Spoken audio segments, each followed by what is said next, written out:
My husband and I recently took a luxury trip to Korea and Hong Kong on points. The sticker price would have been many tens of thousands of dollars if paid out of pocket, but today I am going to show you how much we actually spent and how you can recreate a similar trip to Asia, including a fantastic first-class experience. My name is Julia, and I am the founder of GeoBreeze Travel. We typically save our clients more than $30,000 in travel in the first 6 months of working with our team. And if you would like to learn more tips and tricks to maximize your points, join our free live training by going to geobreezetravel.com/webinar. This free training will not be recorded, and I only bring it out every few months. So if you miss it, you miss out. Okay, let's jump right in with how we booked our business class flights to Korea. The first big leg of our trip was flying on American Airlines flagship business class from Dallas over to Seoul, South Korea. I had to book this fairly last minute because, as seems to happen so often these days, I had to make some last minute changes to our trip itinerary. So that's the style that I will be showing in this example. What you'll want to do is go to americanairlines.com or aa.com from DFW over to Incheon, and then I'm just going to search for a random day in February. Then I'm going to go ahead and click search. And then here, it's 217.5 thousand points per person one way, which is way too high. So if you have flexibility on dates, what I would say instead is click on calendar, and then instead of show all classes, filter down to business/first, and then we'll see that on the 26th of February, it looks like there is some saver space. So I'll go ahead and apply changes there. And here is a flight from Dallas over to Seoul. It is nonstop, and it is only 72.5 thousand points, plus $5.60 in business, which is better than what I ended up paying. For our flight, we spent 95,000 points per person one way, plus $5.60 in taxes. So this is actually a better deal, but there are not very many direct flights from what I could find. An easier way to find all of these different flight deals is to go to seats.aero, click explore, and then American Airlines, and then search from North America to Asia and search for Incheon in the search bar. And then from here, you'll see a few different options. There's a lot of direct from Hawaii over to Korea, though it's 65,000 points per person one way if you want to position over to Honolulu. There's only 2 dates with saver space with Dallas on March 17 or February 27th at the time that I am doing this search. And there are a lot of saver space dates from either Los Angeles or San Francisco. However, these are not direct over to Korea. They will route through Dallas. So it's a little bit weird that it goes Los Angeles through Dallas into Incheon, but there's no saver space from just Dallas to Incheon. You have to do this positioning flight to Los Angeles first. And then it would come out to 70.5 thousand points plus $5.60, which is not bad at all for 15 hours in lay flat from Dallas over to Incheon, plus the short positioning flight from Los Angeles over to Dallas. Just keep in mind, a lot of these flights could have a long layover in Dallas where you might need to get an additional hotel night. We had to spend a night in Dallas the night before our flight because we had a morning flight going out to Korea, and we used an IHG free night certificate, which comes with the IHG rewards card. So you can do that, or if you just want to pay for an IHG hotel near the Dallas airport in cash, oftentimes Rakuten will have up to 10% back, which is a pretty good deal as well if you're like, I don't want to use my points for an IHG hotel.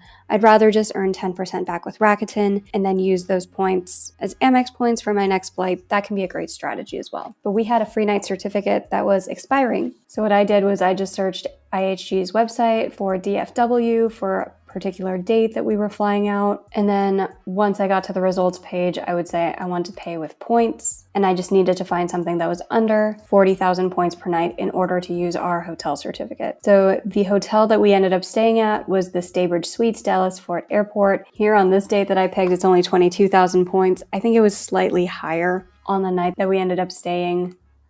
The cash value for this hotel is not that high. It's only $128. If you wanted to just pay for this with cash for the night that we stayed, I think it was $124. So it's not the biggest redemption rate out of a free night certificate with IHG, but we only pay $49 or so per year in annual fees for that credit card because I have the grandfathered version. So as long as you're getting more out of this free night certificate than what you spent on annual fees, I would say that's a win. And I would prioritize using up those free night certificates before points because points roll over from year to year, whereas free night certificates have hard and fast expiration dates, and once they're gone, they're gone. If you love free resources that let you maximize your points, check out geobreezetravel.com/quiz. There, you will find a free short quiz that will point you to the best resources depending on whether you are trying to earn more points, redeem your points, or something else. And by taking the free quiz, you'll also get access to the free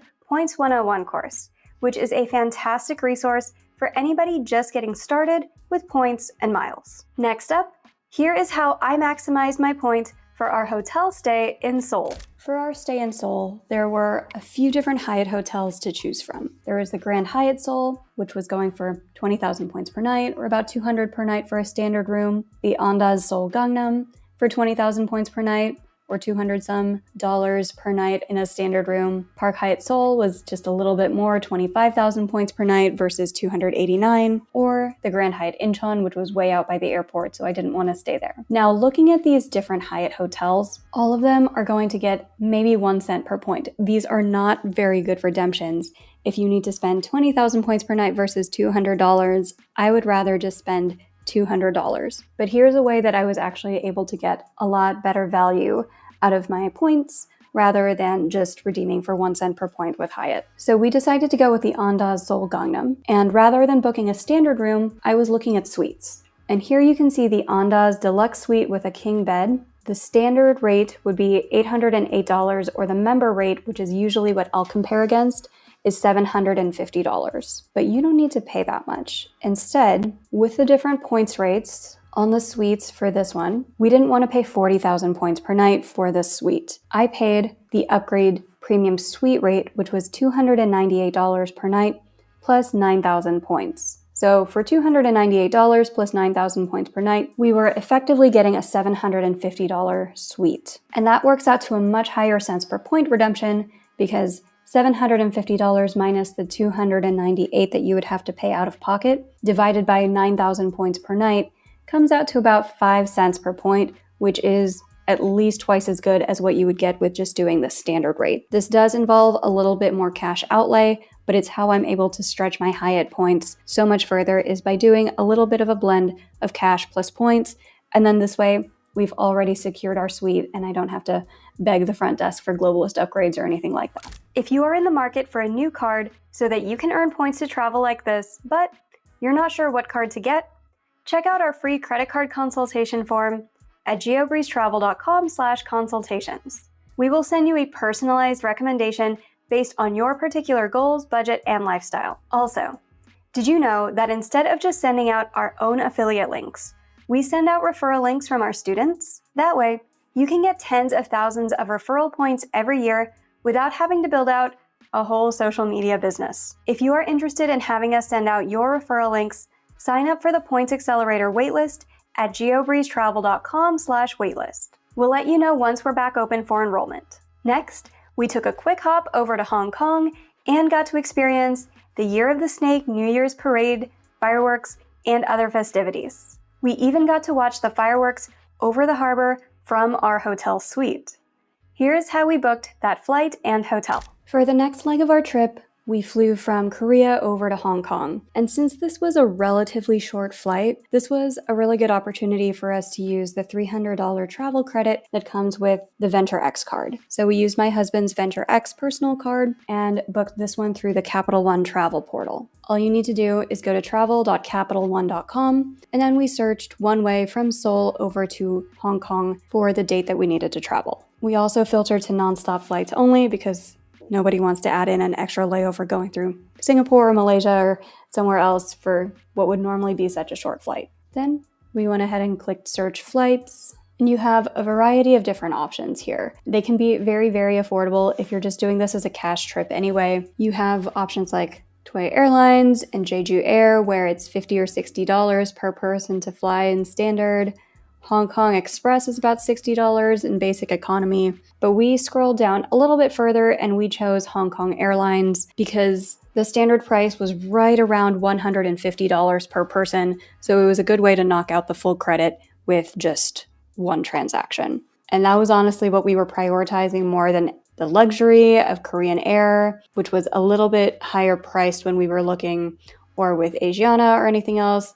All of the Korean-based airlines we were seeing were over 200, whereas Hong Kong Airlines was charging right around 150, so that took care of the credit like we needed it to. And then once we were in Hong Kong, there were 3 main Hyatt hotels that we could choose from: the Hyatt Regency, the Hyatt Centric, or the Grand Hyatt in Hong Kong. Looking at these rates for the random date that I picked for next January, I would pick the Hyatt Centric Victoria Harbor. 9,000 points per night versus 193 points per night is pretty good. That's a little bit more than 2 cents per point, which is above the threshold that I would say go ahead and use for Hyatt. But for this one, we wanted to do something a little bit more special since it was the Chinese New Year when we were visiting Hong Kong. And so we stayed at the Hyatt Regency and got the Harbor View Suite where we could see all of the fireworks from our room. So with the Hyatt Regency, we booked the Regency Suite Harbor View. And once again, we used the Upgrade Premium Suite rate. This came out to $306 plus 9,000 points per night. The normal price of that suite, if it was just booked in cash outright, would be about $567 for the member rate. So if we calculate the cents per point there, $567 minus $306 divided by 9,000 points per night comes out to right around 2.9 cents per point. It's not the highest that I've gotten with Hyatt, but it's well over the 2 cent per point threshold that I would use for hotels. So that is how we booked our flights into Hong Kong and how we booked our hotel stay while staying in Hong Kong for 3 days. Are you enjoying these types of tutorial videos? If yes, please let me know. Click that like button, leave a comment, and subscribe to the channel for even more points and miles tips every week. Up next, we're covering the best part of the trip, which was the flight home in Cathay Pacific first class. And the good news is, you have a pretty good shot at booking this redemption as well right now.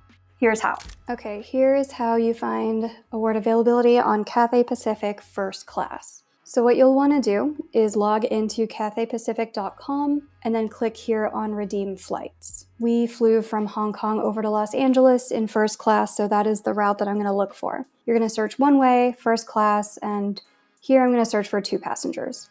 If you're flying solo, you're going to have a lot more dates available than this. I recommend searching far out in the calendar, and the nice thing about Cathay Pacific is that they will give you some hints as to which dates have good seat availability. And even if you see something that says low seat availability, I would still check it because low seat availability is better than no seat availability. So you can see there's right now a little bit at the end of May, throughout June, and throughout July as well. So let's look at July 9. Go ahead there and then click on Redeem Flights. And so here we can see there's availability on the 9th and the 10th, but not on the other days surrounding that week. It is a direct flight from Hong Kong to Los Angeles for 125,000 points per person one way, booked directly through Cathay Pacific. And then the taxes and fees for 2 adults would be 2,800 Hong Kong dollars, which if you convert that over to US dollars, it's about 360 in taxes and fees for 2 people. So not bad at all. If you have any aspirations of flying Cathay Pacific, I would book the entire trip around just this experience because it is such a good flight experience. If you do decide to book this on points, you are going to get a very high cents per point redemption because the cash price for this ticket would normally be around $17,000 or $18,000 per person one way. So if we do the math on that, you're getting about 14 cents per point if it's a $17,500 cash ticket. You subtract out the taxes and fees of about $180 and you divide that by 125,000 points to book this flight. You are getting crazy good cents per point there. Our last walkthrough covers the total cost of the trip in points and money, and how much value we got out of our points to save the tens of thousands of dollars off of the sticker price of this trip. And if you're interested in leveling up your points and miles game and maximizing your points too, we have a couple of options for you. The first one is the GeoBreeze Travel Patreon, which you can join starting at just $5 per month through patreon.com/GeoBreezeTravel. Every month, we prepare personalized step-by-step tutorials for the routes that our members request. We also provide open forum group coaching, where you can ask any questions that you have about points, miles, and credit cards in general. And we talk through some of the tips and tricks that I don't really mention on social media. And if you're looking to get even more free travel with points, and you are a business owner or individual who spends more than $100,000 per year on expenses, check out our one-on-one client service. We typically save our clients somewhere between $30,000 and $60,000 in travel in the first 6 to 12 months of working with our team. If that sounds like something that you would be interested in, book a free intro chat with us at geobreezetravel.com/intro call to learn more. Okay, let's walk through the total cost of this trip. All right, let's go over the full cost breakdown of the trip.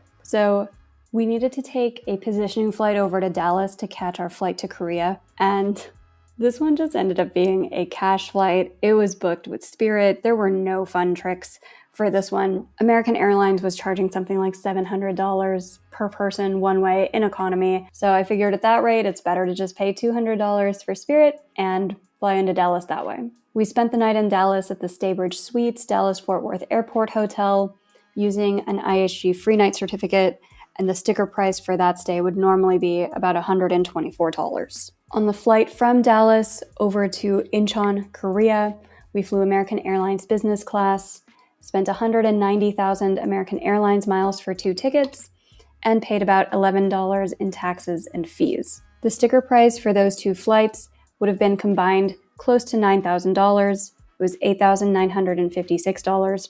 So the cents per point comes out to about 4.7 cents per point, which is not bad. For our Korea hotel, we stayed at the Andaz Gangnam for 3 nights, using Hyatt points with a mixture of cash and points. With the suite upgrade rate, we paid a total of 27,000 points for the 3 days, plus $936. The sticker price for the 3-night stay would have been about $1,900, which brings us to a 3.6 cent per point redemption on the Andaz Gangnam hotel stay. For our flight from Korea down to Hong Kong, we just flew in Hong Kong Airlines economy using my husband's Venture X credit on his Capital One Venture X. We paid $305 for the flight, but got back a $300 statement credit. So overall out-of-pocket cost was only $5 for the 2 tickets there. Once we were in Hong Kong, we stayed at the Hyatt Regency for 3 nights, once again using the suite upgrade rate, where we spent 27,000 points for 3 nights plus $1,470. The sticker price for those 3 nights at the hotel would normally be about $2,151, which got us a decent cents per point of 2.5 cents per point. But the heavy hitter for the entire trip that I booked everything around was the return flight from Hong Kong to Los Angeles. This was with Cathay Pacific First Class, and then for 2 tickets, we spent a total of 250,000 points transferred from Amex to Cathay Pacific and paid $250 in taxes and fees. The sticker price for the 2 first-class tickets would have been $35,230, which brings this to 14 cents per point, which is fantastic. And then once we landed in Los Angeles, we needed to get back home to Las Vegas. So this is where I used the Amex Business Platinum credit on my Amex Business Platinum, where you get $200 of incidental credits. And I used it towards the United Travel Bank trick. So I loaded $200 into my United Travel Bank, and the 2 tickets from Los Angeles to Las Vegas cost about $171. So overall, for total spent, we spent 494,000 points, paid $3,534 out of pocket, and got $471 in statement credits back. All of that for a trip that would normally retail for about $49,000. So our overall cents per point for the trip was 9.3 cents per point, again, with the heavy hitter being the Cathay Pacific First Class option. Doing a little bit of math on what percent of this trip was paid for with cash versus sticker price, 6.2%. Since we paid $3,500 on a trip that would normally cost $49,000, that's a ratio of about 6.22% for cash versus sticker price. And all of this does not include a few different things. So it doesn't include all of our meals that we got for free with Globalist breakfast and the lounge meals, where at Dallas we ate breakfast in the Capital One lounge. And it also doesn't include all of the cancellation and rebooking fees that were required to make this trip possible. I don't see very many people talking about this, maybe because people just get it right on the first try, whereas I end up rebooking a whole bunch of stuff. But this was not what the trip looked like from the onset. Originally, I had booked flights down to New Zealand and then back through Cambodia with Singapore Airlines. but then I saw this availability for Cathay Pacific first class, so I said, we'll save Cambodia for another day. So it was going to be fly into New Zealand, fly up into Hong Kong, fly back from Hong Kong. But I had to rearrange the New Zealand dates a little bit, and when I did that with Qantas, the flight got messed up and I ended up on a mixed ticket itinerary where the long flight from Los Angeles to Auckland was not going to be in business class, and I don't think I would have physically survived. So realized this about 2 weeks before the trip, so I said, we are not going to New Zealand. How else can we get to Asia so that we can take this amazing first class flight back? So there happened to be some flight deals over into Korea, so we flew into Korea, flew back from Hong Kong, and this is the trip that ended up happening. So it involved a little bit of canceling and rebooking, and those are not free. I think it cost me 11,000 points with Qantas, a couple $100 with Cathay Pacific to reconfigure all of the flights, but no regrets because this was a very, very enjoyable trip. And for anybody who has ever had to cancel or rebook flights, it is part of the game once you've done this enough times. So I hope that doesn't dissuade you from getting to book really fun aspirational flights like this. I hope you found those tutorials useful. Also, let me know what other types of tutorials you would like to see in the future. Suggestions for future topics are always welcome. But in the meantime, if you enjoyed these tutorials, I think you will enjoy this video next.